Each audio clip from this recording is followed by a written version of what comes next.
for the deity of Jesus Christ. For the Trinitarians, what they call the Trinity, Jesus Christ is God the Son.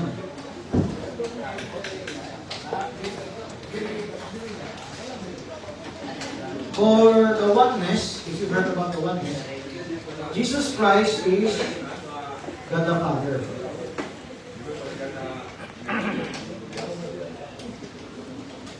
So for the apostles, Jesus Christ is the Son of God. Now what is the difference? So Jesus Christ has Trinity because He is one of the three. God the Father, God the Son, God the Holy Spirit. For the oneness, Jesus Christ has deity because there's only one God, and this one God manifested as a Son, acted like a Son. The Father God acted like the Son. It's acting. Okay? So this is the Father, this is also the Son. This is also the Holy Spirit. This is separate Father, Son, Holy Ghost. Now, the difference in the apostles is the indwelling. Since Marganan mentioned indwelling, it brings us back to the Bible. Is there a teaching about indwelling in the Bible? There is. So, disclaimer for the usage of the quotes. You use the quotes to go back to the Bible. But you don't use the quotes as another Bible. You use the quotes to go back to the Bible. Oh, the Bible teaches indwelling. Okay, let's look at this. This is God the Father. He indwelt His Son.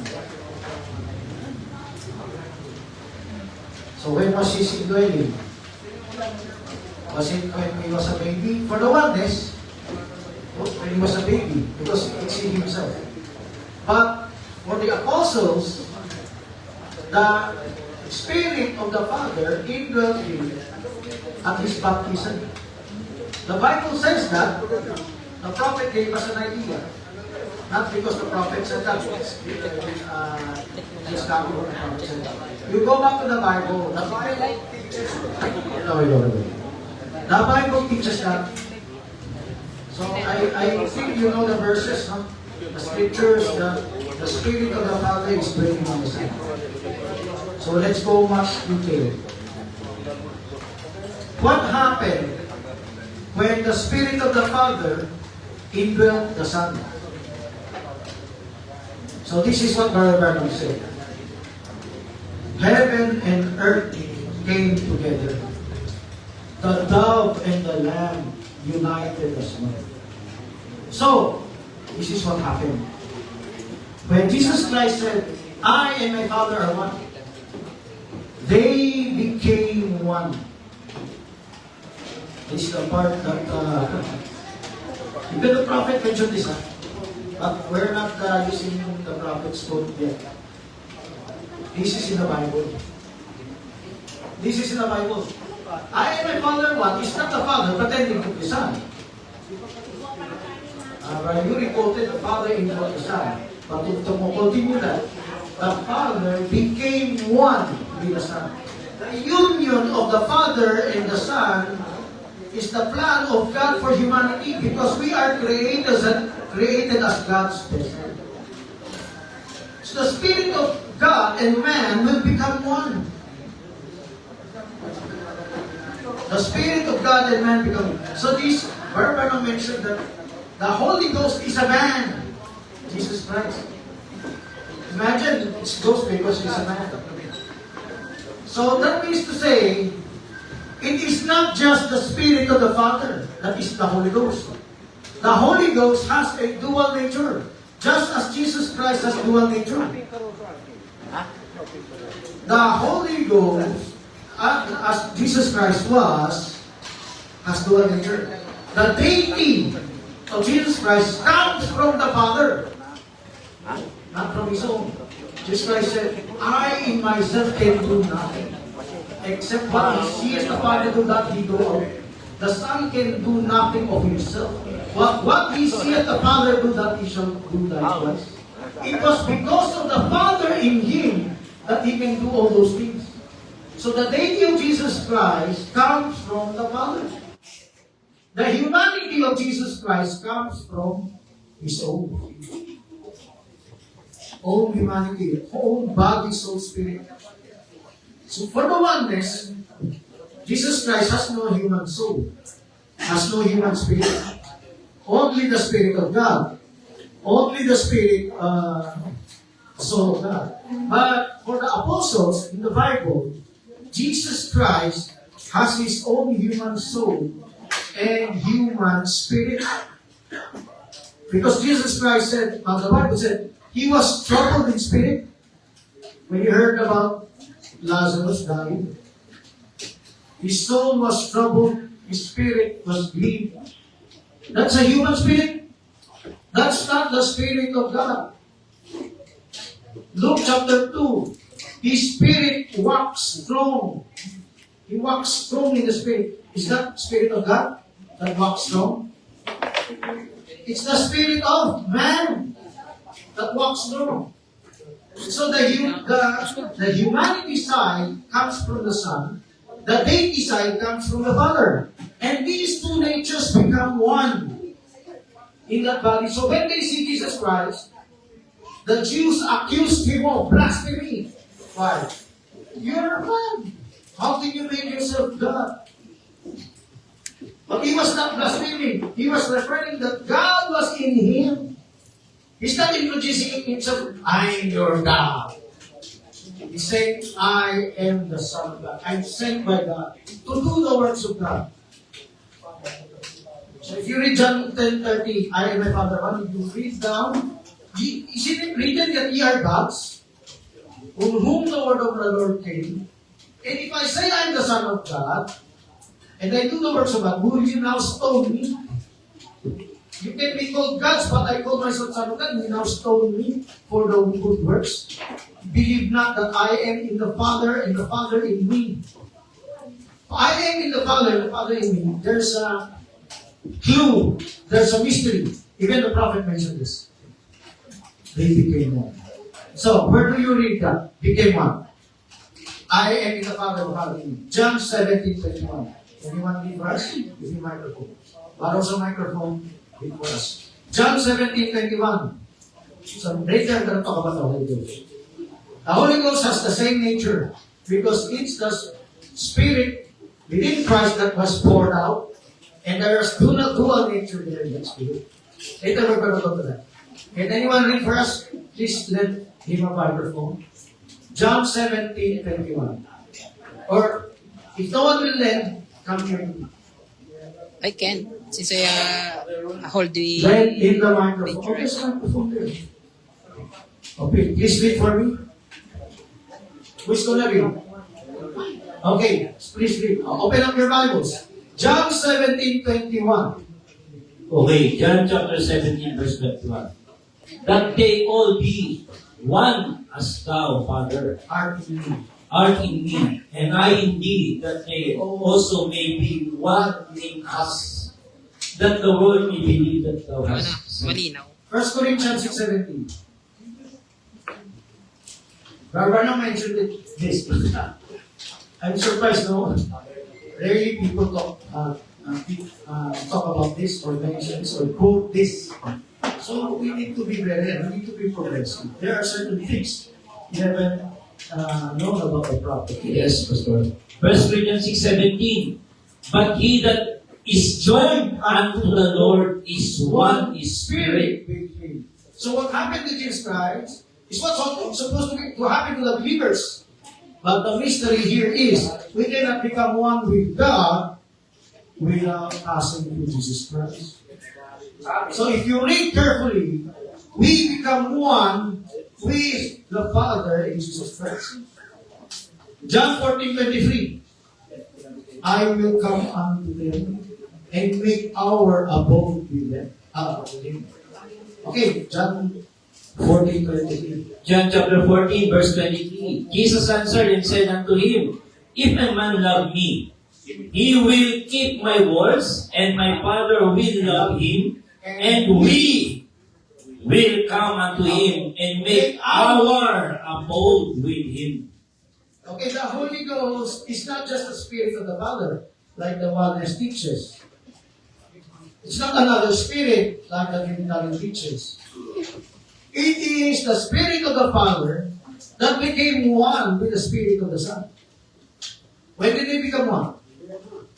The prophet said, during baptism. During baptism, they become one. And what did Christ say when the Holy Ghost, whom the Father will send in my name,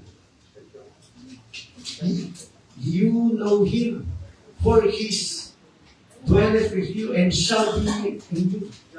He's standing right before you. Who is the Holy Ghost? Jesus Christ was saying, it is he himself. John 14, still 14. Verse 17, 16, 17, go. Yes, John chapter 14, verse 16. And I will pray the Father, and he shall give you another comforter, that he may abide with you forever. Another is not another God person, huh? Verse Another 17. form of Jesus Christ. Okay, 17. Verse 17. Even the Spirit of truth, Whom the world, whom the world cannot receive, because it seeth him not, neither knoweth him. but you know But him. you know know him, for he dwelleth with you, and shall be in you. Thus, that Jesus Christ is the Holy Ghost. From 16 to 17, it was he himself. So Jesus Christ is not symbolically not dwelling in us, but only the Spirit of the Father. No. He himself is part of that. The Holy Ghost has a human nature. The Holy Ghost is praying for us. You know that verse? Maketh intercession for us. The Holy Ghost crieth, Abba, Father, for God sent na the Spirit of His Son into your hearts, crying, Abba, Father. Galatians 4:6. Yes. And because you are sons, God had sent for the Spirit of His Son into your hearts, crying, Abba, Father. Let's compare the two teachings of oneness and the apostolic biblical Holy Ghost. Oneness, the Father, God, is acting like the Son of God. It's acting. So I have my previous colleagues with Brother Jackson. They believe, like INC believes, that the Holy Ghost is just the Spirit of the Father. No Spirit of the Son. No human spirit. So that's why those were my previous colleagues with Brother Jackson. I don't know about Brother God. But really would read like me. What does Brother God believe? Is the Holy Ghost, is the Spirit of the Son in the Holy Ghost or not? What does Brother God believe? I just want to know. Are you aware that Brother believe? Brother believe? Does Brother God believe that Jesus Christ, the Son, Spirit of the Son, is the Holy Ghost or not? Jackson. No. I don't know yet I don't know. I also don't know. Too bad you cannot ask him anymore. because I do not follow his prophetic revelation. Okay, I'm just curious what he believes. But Brother Jackson has fallen back to this belief that the Spirit of the Holy Ghost is just the Spirit of the Father. And I will say that's no different from the extreme oneness. In the extreme oneness, there's no Spirit. The Holy Ghost is just the Father. Let me show you in the Bible. The Holy Ghost, after Pentecost, is not just the Spirit of the Father. Thus, the Holy Ghost in the New Testament, after Pentecost, involves the human spirit of the Son. Let's have some scriptures, right? Let's open Hebrews 1:2. Hebrews 1:2. Verse 1. God, who had sundry times in Hebrews 1, verse 1. God who had sundry times and in diverse manners speak in time past unto the fathers by the prophets. Verse 1, it's just the Father through the prophets. The prophets, where you listen, Moses became God. No? Okay. Verse 2. Had in these last days spoken unto us by His Son, Stop there. whom He had appointed heirs of all things, The Son is the spokesman of God in the New Testament. Amen. How can he be the spokesman if he's not part of the Holy Ghost? Just 3.5 years? It was the written word? In behalf of the Father? No! The Son is there. Romans 8:26, the Holy Ghost makes intercession for us. Romans 8:26. The Holy Ghost has a dual nature. Yes, Romans 8:26. Likewise, the Spirit also help our infirmities. For we know not what we should pray for as we ought. But the Spirit itself maketh intercession for us with groanings which cannot be uttered. When the Holy Ghost came out of Jesus Christ, Acts 2:33, it's not just the Spirit of the Father. It's His Spirit. When you receive the Holy Ghost, you receive two natures. Yet, you receive the nature of God, you receive the nature of the Son of God. What is the nature of God? Those are the proud Pentecostals that has healing, miracle, ministry. But when you receive the Spirit of the Son, you will receive humility. You're a parent. You know how to humble down and be corrected. So where do you get that humility? Philippians 2:5 and 6. Let this mind be in you, which is also in Christ Jesus. Who being in the form of God, thought it not robbery to be equal with God, but made himself of no reputation. The Spirit of the Son is the Spirit of humility. So when you genuinely receive the Holy Ghost as a seal, you don't just have the Father, you have the Son. If you have the Father, you are proud miracle worker. But if you have the Son, you're humble enough to receive correction. You're humble enough. You're bereft enough to walk in for the light. That's the real seal. The complete seal, you have the two nature. You have the nature of the Father and the nature of the Son. If you only have the nature of the Father, even Old Testament prophet says that, you can just be a proud miracle worker. Lord, Lord, have we not done wonderful works in thy name? You only have the anointing. That's why the Pentecostals can have the gift. They copied the gift of Brother Branham. But do you have the giver of the gifts? So the gift of the gifts will not make you proud. It will make you humble. So that's the difference. If you have the seal of the Holy Ghost, you have the Son. You don't just have the Father. Let's read another verse. Acts 9. I don't forget the verse about Paul. What verse is that? That I am Jesus whom thou persecutest. Acts 9, open up. 1 to 4. Hi, Brother Francis. So, tayo? Okay. So let me just wrap this up. I wish to share Melchizedek also later on. There's another mystery about Melchizedek. So the word become one. That's the right oneness, the biblical oneness of God. Becoming one. The prophet really mentioned that. Okay? So, now, last verse, Acts 9. There are many verses that the Holy Ghost is not just the Spirit of the Father. After Pentecost, before Pentecost, it's just the Spirit of the Father. After Pentecost, the Son became one. And the Son brings the Holy Ghost to a believer to see him. Okay, Acts chapter 9. When Saul encountered the pillar of fire, is that the Holy Ghost? Who art thou, Lord? Who art thou? And what did the Lord Jesus Christ say? I am Jesus, whom thou persecutest.